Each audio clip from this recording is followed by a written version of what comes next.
Welcome, geeks, to one more episode of Next Week in History, a program that fits your mind while putting a smile on your face. If you like this series, please share with your friends. We are horrible at promoting, as you can see on the subscriber count, so we really need your help. Monday, December 14th. On December 14th, 1911, Norwegian explorer Roald Amundsen broke one of the last frontiers for humans on Earth by becoming the first person to reach the South Pole, beating his British rival Robert Falcon Scott. In true Viking fashion, Amundsen was one tough cookie. His explorer adventures started in 1896 when he joined a Belgian Antarctic expedition that eventually became trapped by pack ice, and therefore, without meaning to, they became the first to spend a complete winter in Antarctic waters. So while the rest of the crew rapidly fell to depression, starvation, insanity, and scurvy, Amundsen was fresh like a rose. So he spent his time recording everything and using the experience to learn more about polar conditions. The guy was a machine. Anyway, such an experience only increased his passion for polar exploration and his dream to be the first to conquer the North Pole, so he spent several years fundraising and organizing the expedition to take him there. However, just as he was about to start in 1909, American explorers Frederick Cook and Robert Peary claimed to have reached the North Pole already. Okay, would that stop him? No way! He didn't tell anybody but decided to change plans. If he could not be the first in the North Pole, well, there was still another pole left. Thing is, there was this other British expedition that had been planning to reach the South Pole, so when people found out the secret change of plans, let's just say they were not happy. But thanks to his superhuman will and the help of dogs, which were used for transport and as a healthy protein supplement for the diet, yummy, Amundsen reached the South Pole first, planted there the Norwegian flag, and made history. Tuesday, December 15th. On December 15th, on the year 37 AD, Lucius Domitius Ahenobarbus was born, but you might know him better by his emperor name, Nero. Nero is one of Rome's most famous emperors in history, an honor that it seems he earned with a megalomaniac personality and a cruel and tyrannical reign. Oh, Nero, where to start? To be fair, it seems that his reign started pretty well while he was being consul by his tutor Seneca. However, his mother kept trying to control him, especially after he started an affair with a former slave and then decided to divorce his wife, Octavia, who was the daughter of his stepfather, the former emperor Claudius.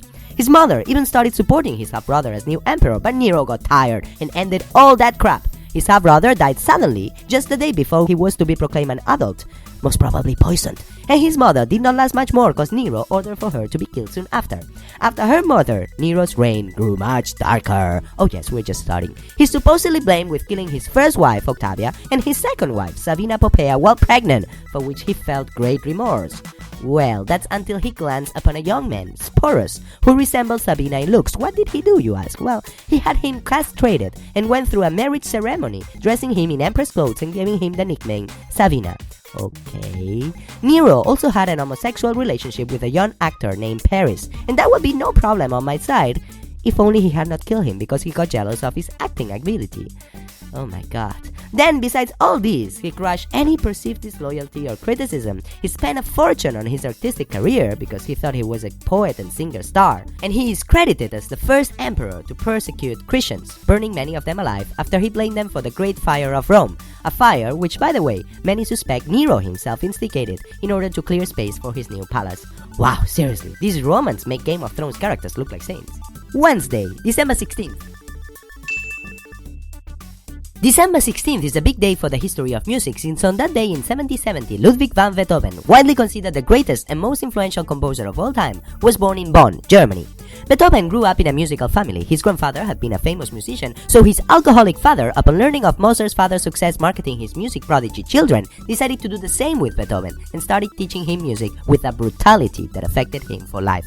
However, because or despite that training, Beethoven quickly showed to have great musical talent, which only increased after he moved to Vienna, then the art capital of Europe.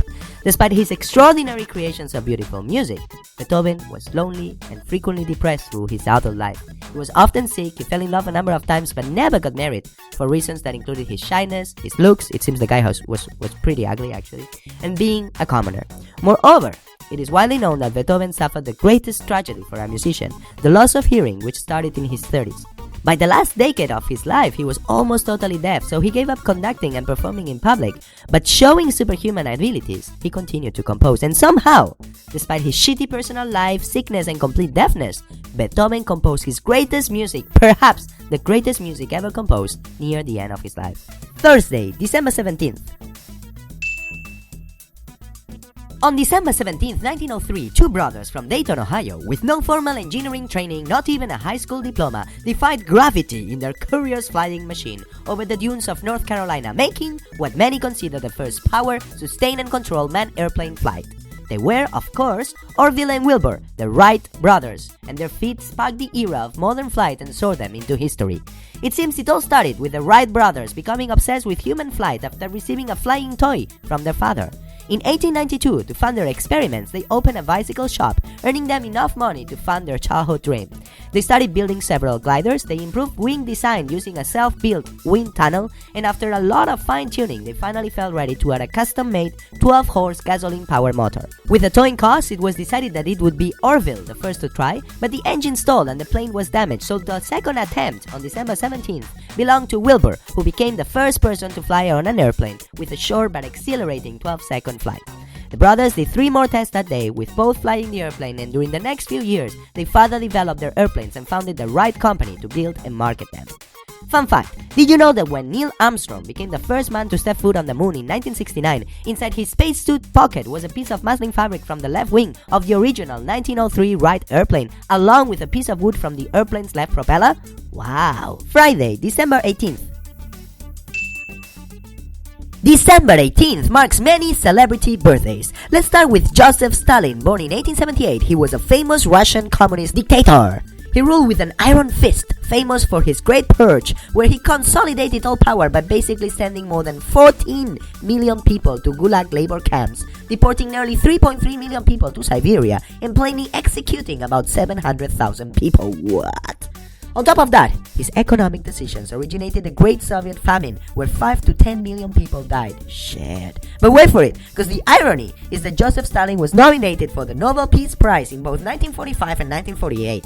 I mean, what the... Anyway, let's move to some birthdays actually worth celebrating. December 18th is a big day in Hollywood since 2 of its biggest stars were born on that day. First, director Steven Spielberg, the highest grossing director in history, with movies such as Jaws, E.T., Indiana Jones, and Jurassic Park.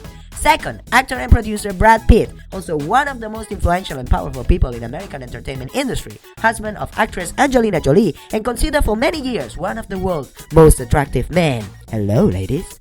Pitt, starring hits like Interview with the Vampire, Seven, Fight Club, The Curious Case of Benjamin Button, and World War Z. Happy birthday, guys! And if you ever need to cast a pic, you know where to find me. Saturday, December 19th. On December 19, 1984, Britain agreed to return Hong Kong to China. Britain had taken gradual control of Hong Kong since 1841, and it extended the area after the Second Opium War. On 1898, China gave a lease to Britain for 99 years on even more territory. But of course, China was not happy with that, so in the 80s, finding themselves in a position of power and seeing that Hong Kong had become a huge economic center in Asia, they decided it was time to take it back. I mean, it seems the negotiation between Margaret Thatcher and the Chinese Premier Deng Xiaoping went something like this. Thatcher was like, "Could we?" And the Chinese, "No." And Thatcher, "Maybe we could." And the Chinese, "No." And Thatcher, "What about?" And the Chinese, "Look, I can take Hong Kong on my sleep if I want, so just shut up and sign already." But the Chinese were not dumb and agreed to keep a 50-year extension of the capitalist system in what was called One Country, Two Systems. However, this decision created quite a lot of unease in Hong Kong, and especially after the Tiananmen Square protest in 1989, there was a huge migration of more than 1 million people to Britain, the US, and especially Vancouver in Canada, which earned the city the nickname Hongcouver. Sunday, December 20th. On December 20th, 1996, Apple and Next Software announced that they will merge their technologies, a merger that meant the return of Steve Jobs to the company he had co-founded 20 years before. Back in 1996, Apple was in deep shit. His computers were having poor sales, and Apple's Mac OS was showing really ineffective fighting against Microsoft's Windows 95. Next, which had been founded by Steve Jobs after he was forced to resign from Apple back in 1985, had no easy times either. They had a kick-ass operating system, OpenStep, but they had serious troubles finding hardware to make it run and had actually given up on making hardware altogether.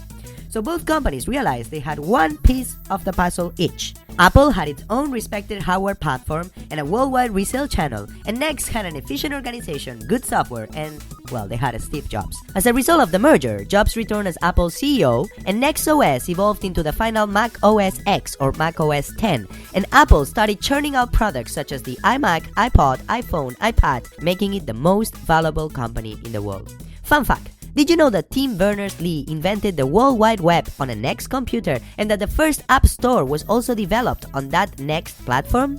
Another fun fact, did you know that most of Steve Jobs' wealth did not come from Apple but from his stock in Walt Disney, from which he was the single largest shareholder after the sale of Pixar? Wow, the guy was really amazing. And on that note, we finish this episode of Next Week in History. Hope you like it. Please share the love, spread the word, and subscribe. And remember, with coconuts, be happy, have fun, and let's go nuts. See you next week, geeks!